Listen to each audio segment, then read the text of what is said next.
But it was not until 2000 that they issued from Mordor by the pass of Cirith Ungol and laid siege to Minas Ithil. This they took in 2002, and captured the Palantíri of the tower.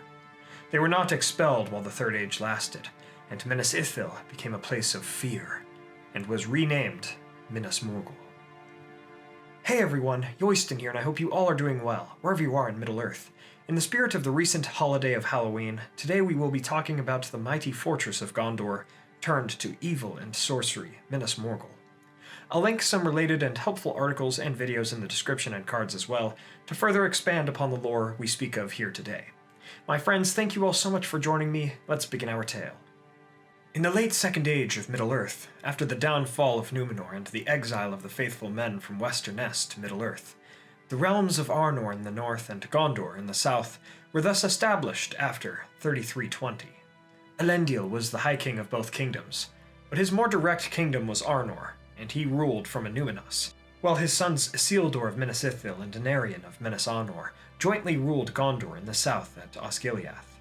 The three main Gondorian cities of Minas Ithil, Osgiliath, and Minas Anor were all related to and symbolic of celestial entities, as Minas Ithil stood for the moon in the east, Osgiliath for the stars in the middle, and Minas Anor for the sun in the west.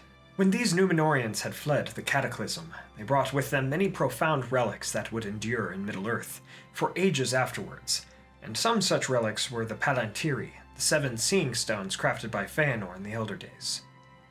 4 of these would go to Gondor in the south, and 3 to Arnor in the north, and 1 came with Isildur when he went to the Ephel Duath, the Mountains of Shadow, to establish a stronghold close to Mordor but facing Gondor. However, there was another item that Isildur brought from Númenor with him to his newfound city, and in many ways this item was of even greater importance in the hearts of men than the Palantíri, for Isildur brought a sapling of the white tree Nimloth from Númenor, descended from a white tree made in the very image of Telperion, of the 2 trees of Valinor. Isildur went through great labor to save that sapling of the white tree of Númenor, and so the first white tree of Gondor was planted in Minas Ithil. Now Minas Ithil itself was, in its first days, beautiful, for the moon put forth a silver light in the city that reflected off its marble walls, seeming to make the city shine. Its houses were also white in color, all underneath a tower of many windows that slowly rotated. There was a great beauty in this city, and surely there was music and laughter that filled its streets in the days of the Second Age before the return of Sauron, for the majesty of Númenor was quite apparent in Middle-earth in those days. A single road ran into the city, and as it went out towards Ithilien, the land of the moon, it went on a bridge over the river that flowed out of the vale, later called the Morguldwyn River, and there were meadows astride the river at that time.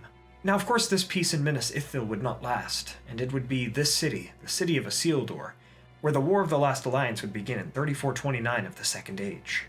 Sauron invaded the city by surprise, as it had seemed that Sauron perished in the downfall of Númenor. The first white tree of Gondor was burned, and the city taken, but Isildur and his family, and surely others, escaped the onslaught, and Isildur took a seedling of that white tree with him from the city, and he would go on to plant it in Minas Anor, in memory of his brother after the war was over. While the war progressed, Minas Ithil was held and occupied by Sauron's forces from 3429 to 3434, until the forces of Gondor recaptured the city, and Isildur sent his sons Eraton and Cirion to station at Minas Ithil and guard Cirith Duath, the pass that would eventually be named the Pass of Cirith Ungol, as to ensure Sauron did not escape the siege of Barad-dûr and go that way. After the war, Minas Ithil would return to being a watchtower against Mordor, and it would retain such a purpose until the mid-Third Age. After his defeat in the north, the Witch King returned to Mordor in 1980 of the Third Age, and he called the other ringwraiths to him. And so from the year 2000 to 2002, they besieged Minas Ithil. Now the garrison of the city had shrunk throughout the centuries before then, for there had been the Kin-strife, the civil war in Gondor, and the great plague that had decimated the population of Gondor, especially in their places of watch against Mordor. Gondor just did not have the power nor the men to repel the Nazgul, and so Minas Ithil became Minas Morgul, the Tower of Black Sorcery, or Dushgoi in Orcish, and the abiding place of the Nazgul until the end of Sauron. For after the Witch King had destroyed Arnor, he turned his sights to Gondor. At that time, Minas Anor was also renamed Minas Tirith, the Tower of the Guard. That which was once fair fell ill in Minas Morgul, and rather than it being a city reflecting the light of the moon, carried through the sky by Tilion, it became a city of sickly and pale light, being poisoned, as its fair pieces of nature and goodness fell into ruin, and evil creatures took up residence there. The Morgul Vale would know the evil sorceries and magic of the Witch King and his Nazgul. Many Gondorians fled from Ithilien, likely going to Osgiliath or the other side of Anduin. The Ithil Stone was captured by the Nazgul, and it would eventually go to Barad-dûr and Sauron to be used against the other Palantíri and their owners. And in the years after the capture of Minas Ithil by the Witch King, the Lord of the Nazgul would challenge King Eärnur of Gondor, his old enemy from the Angmar War, to a duel in his city of sorcery twice. And while Mardil the Steward could restrain Eärnur the first time, he could not do so the second time. Thus, in 2050 of the Third Age, the King of Gondor rode out with his knights and came to Minas Morgul, and he was never seen again, ending that line of kings in Gondor. Over the centuries until the end of the age, Minas Morgul surely grew more perilous and foul, for there would be statues of men and beasts built on the bridge leading through the Morgul Vale, and the waters coming out of the vale were polluted, and noxious flowers and plants would bloom with a fragrance of rottenness. Inside the city, more servants of evil would also be spawned, such as Uruk-hai in 2475, long before Sauron bred them, and these Uruk-hai overran Ithilien until they were defeated by the forces of Gondor. But indeed the power of Minas Morgul and its denizens grew, and eventually Sauron returned to Mordor to make war on the west. The War of the Ring from 3018 to 3019 of the Third Age would see the host of Minas Morgul set forth towards Minas Tirith, led by the Witch King, and this host would make up a large part of Sauron's armies during the Battle of the Pelennor Fields. Ere the host set out from Minas Morgul, there had been a great signal from Mordor to march forth, likely being flame from Mount Doom, and Minas Morgul responded with blue lightning. Frodo, Sam, and Gollum were almost caught by the army coming forth, but they were able to continue up the pass of Cirith Ungol while the host departed and made for Minas Tirith. But that army and its commander would come to ruin, leaving all of the city's garrison defeated in the battle, except for the remaining Nazgul, who were abroad.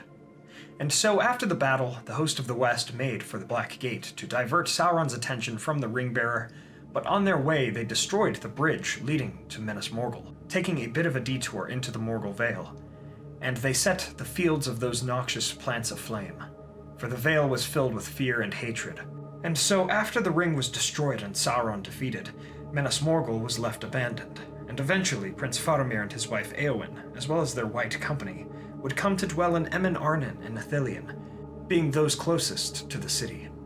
The Morgul Vale was still filled with fear and sickness for many years after its abandonment, but through the works and hopes of good people, the city would be rebuilt for Gondor, and the land healed, and so Minas Ithil would stand anew in the Fourth Age and beyond. And so the Tower of the Moon would stand once again on the other side of Gondor from its sister city of the Sun, which yet stood and housed a new king of Gondor.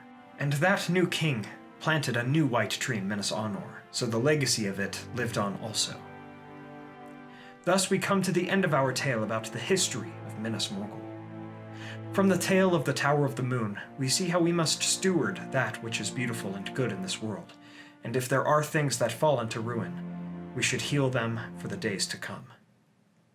Thank you all so much for watching. I hope you all enjoyed this region spotlight on Minas Morgul. If you did, please be sure to hit that like button and share this with a friend.